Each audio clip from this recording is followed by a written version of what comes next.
How's it going? I don't like this sign. It's the second line I don't like. What's it say? What's the word cars doing there? No tolls completely.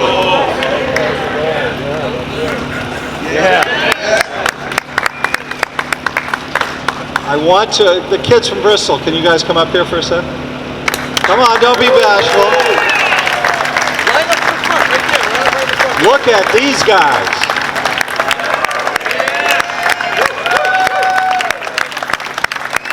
How beautiful is that?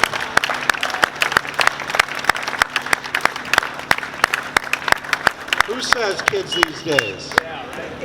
They're awesome. Thank you guys. Spread the word. Every town should have this going on. All right, that's it. That's all the fame and fortune you get. So we were, my wife and I were in Farmington this morning. There's a sale going on at the church, clothing sale. And I'm going through, she says, you have to come, we only had like 20 minutes before we had to head over here. She says, you have to come help me go through the pants and the shirts for the boys, for the grandchildren, so we can get them. You get a bag, you fill it up for $3. And that's in Connecticut, you can afford that, I think. But that's about it. So I'm going through the t-shirts really fast, and I come to one that says, Save Connecticut 2013. I'm thinking, what happened? It's old and ragged, and it's in the retread pile. What happened to saving the state? They forgot. I guess they only made one. That might have been the demo. Anyway, my producer, Mike Olko, is here with the red hat and the hand in the air. Give him a round of applause. He's the guy you talk to if you ever call the show. And he's a really nice guy. Don't harass him, all right? He gets mad when he gets harassed. See, I get to be mean to people on the air, and then they call him up and complain. So, and my wife, Rosalie, is sitting down over here. They have to be nice to her because she puts up with all this. So how long do I have to speak? Do we have rules? An hour and 15 minutes. Yeah. I do 3 hours a day. It's like nothing. Of course, the traffic guy isn't here. No Mike Allen. So we've been watching this TV series on Netflix. Versailles. Have you seen this show, Versailles? It's one of those, period pieces about the king and building the castle in Versailles. And this reminded me of it. This is like a little version of it. But it's the same idea. This is what they built to themselves. This king, he spent years building this palace. And because he wanted to have a palace, he thought that's what kings should do. And he didn't want to be in Paris. He wanted to be out in the country. So he built this enormous, have you ever been to Versailles, anybody? It's the most ridiculous place. It goes on forever. It's like football field after football field after football field of building, and guest rooms and entertainment rooms. And we were talking coming over here about the show because, Rosalie was saying how brutal the guy is. The king, I'm saying, the king's just trying to survive. He's got every day for these royals is about, they hold all the power. There's no systems of power. It's just king. And king says, I like croissants. And then the whole country becomes a croissant country, And there's no distribution of power. There's no mechanisms for power to do what it's supposed to do. And we were talking about it. She's saying the king's so evil. And I'm saying, well, the king's just trying to survive because he's the center. He's the guy with the pot of gold. He says one little thing and the whole country ripples over it. So that's power, and that's what I was saying to her. I'm not even watching Versailles. I'm not watching France and whenever that was. I don't even know when it was. 1800s, 1700s. It's about now. That's about these assholes in here. Really, I felt like we should be careful walking around here. It should be like a crime scene, and we're the CSIs, and we should have little baggies picking up the evidence of the crimes that have been committed. This is a criminal enterprise. And that's what power is. Power is a criminal enterprise. And the founders had this incredible idea that there should be democracy, and it's not like a big thing, democracy shiny in the sky. It's a little thing. It is us, we make the decisions. And the power is divided up. They were so mistrustful of power, the founders. They knew that the scourge of mankind was government. And they knew you had to have a government. So how do you reconcile that thing? Well, we'll make the most stupid, confused, complex government that really can't achieve anything unless the whole country agrees. And that's what they designed in our federal government. You know, there's the House, there's the Senate, that's Congress, there's the court, there's the executive branch, and they wanted them fighting all the time so that they could never achieve anything. But now they've stolen all the power to Washington. It was supposed to be small there. All the power was supposed to be here. Like, yeah, a lot of good that's going to do us. But at least if it's local, you can show up and you can have an event like this, and the kids from Bristol can be dressed in red and get, be scared to walk down the street because they believe in the American system of government. And that's how it's supposed to be. It's supposed to be close to us. These plunderers have completely perverted the notion of democracy. And if you think about everything they do, every proposal they have, $15 minimum wage is undemocratic. Paid family medical leave is undemocratic. Why is it undemocratic? Oh, it's nice. People get to stay home. Yeah, they get to stay home for 12 weeks a year. Next year they can find another friend and decide the friend's a family member, and they get another 12 weeks when that guy gets a cold or the flu. It's absolutely insane, the stuff they propose. They don't care, because what are they doing? People say to me all the time, I don't understand, why don't they just do this and this and this? I say, you're thinking all wrong. You're thinking about how to run a better society. They don't think about that. They don't think about how to make Connecticut better. They think about how to take the money away from you so they can give it to their voters. And every one of those programs, try it. If you come up with one proposal from the Democrats that isn't about how to pay one of their voters or more, one of their voting groups, if it isn't about taking your money so they can divert it to their friends, I have not seen the proposal. $15 minimum wage is what? Who does that pay off? Well, it pays off, first of all, the people who are making minimum wage, gives them a raise.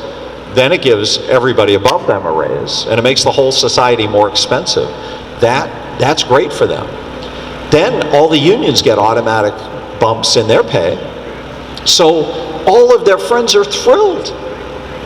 This is great. What's tolls? Who is tolls paying off? Well, construction workers, it's glorious, right? They're going to be able to get all this money for construction projects. At least that's what they think. But the tolls aren't even for construction projects because they have all the money they need for construction projects. The whole thing is a lie.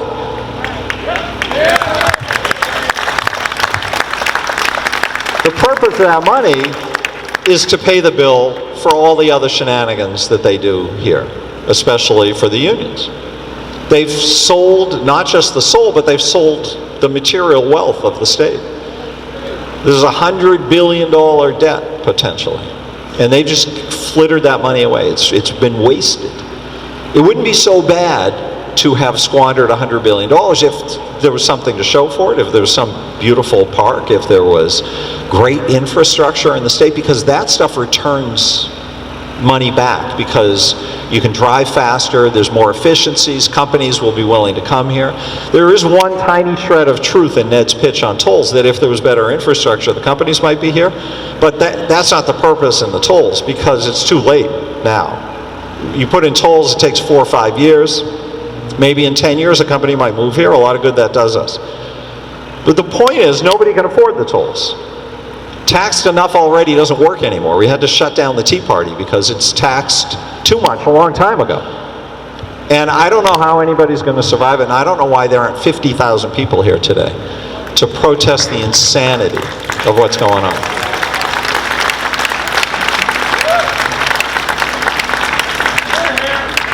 I got excited when I saw the RV. I thought there were hot dogs and sausages, and maybe that would have brought a bigger crowd. I don't know. Should have food at these things. So that's the pitch I make. Anybody here who doesn't listen on the radio? Non-TIC people, or is everybody a TIC listener? All right, there's one guy back there who didn't clap. What's going on? So I don't want to bore you with the repetition of the same pitch that I make all the time. But I want you to understand that, because this is what I've come to understand, that we're having this organic experience, you and me together, where we go through this experience of, I'm always trying to figure, this is my full-time job, figuring out what the plunderers are up to. Why do they want to destroy the state so badly? Why do they want to destroy the country so badly?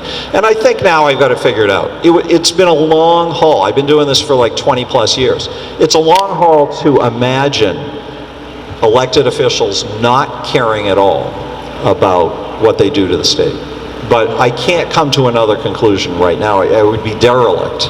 Looking at the evidence, the only conclusion I can come to is that they feel affirmed by the election, right? They ruined the state. There's an election, they got more power. And they look at it and they say, okay, we can do no wrong. This business model is working.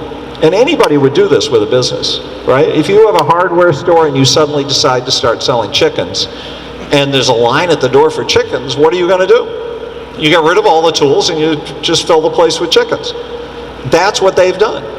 There is no reward for them for providing good government. They used to talk about good government. That was one of their little slogans for themselves. But they gave that up. Nobody was buying good government.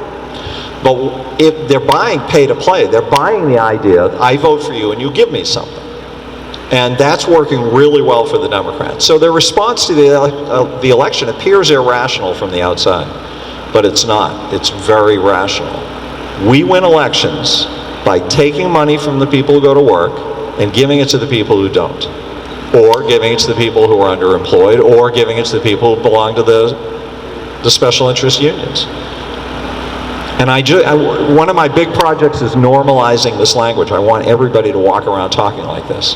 Just go around telling everybody the only reason public sector unions exist, the only reason they were created, is as an election rigging scheme for the Democrats. And everything they do is an election rigging scheme. And it used to be you couldn't tell the truth about them, but now you can, because unions have lost a lot of their power. The threat of thuggery is not so intimidating. I used to, 10, 15 years ago, when I'd say things even vaguely like this, I'd get a call from my father. He'd say, you can't say that on the radio. You're going to get yourself hurt. But it's different now. Well, it's a gangster organization. That's how it's been run historically. It's an intimidation thing. I went by Stop and Shop yesterday, and I said this on the air. I was talking to some guys who were protesting. And they had all these slogans on these placards, like the Lion Ned ones, but nothing so rational. And they were wearing these placards, and it had all the standard anti-business things. But when I interviewed I was chatting with the guy, I didn't really interview him, the guy who was the rep from the union. I said, what exactly is the company doing wrong? And, well, they're cutting some people's pay or not giving us raises, and the new guys hardly get paid anything. And I'm going, what's wrong with that? You should be happy about that. He said, well, because they're going to do more new guys and less old guys, because the old guys cost more.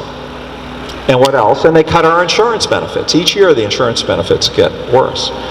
And I go, yeah, it sucks. Happens to all of us. That's what happens at our place. That's what happens at your place, probably. We live in very competitive times. But what they're looking for the union to do is to be the rigor that it's supposed to be. The company has to do what it has to do to survive. And so somebody was saying they made $2 billion last year. Well, I don't know if that's a lot of money. That might be nothing for them. What are the investments they have to make? What are the threats that are before them? And then yesterday a couple of callers said, well, you know what's going on with Stop and Shop? They've figured out that if they're going to operate in the state of Connecticut, they're going to get killed when the $15 minimum wage goes in and the paid family medical leave. They have to start clawing that money back so they can survive. There's the answer. Everything's about these assholes. So take the baggies out of your pocket, pick up all the little, DNA samples you can get, the cigarette butts, because we have to go after them, and we have to make sure we convict them of all the crimes they've committed. And of course, none of those are illegal because they make the laws, but these are the biggest criminals in the state of Connecticut, right here. And if you ever go by Versailles, the bigger the building, the more, anybody know the architecture, what period is this? Gothic? I don't know. Whatever. This is to cover up the smell of the assholes inside. Nice to see you all. Thank you so much for turning out. Talk to people, convince them to join us, okay?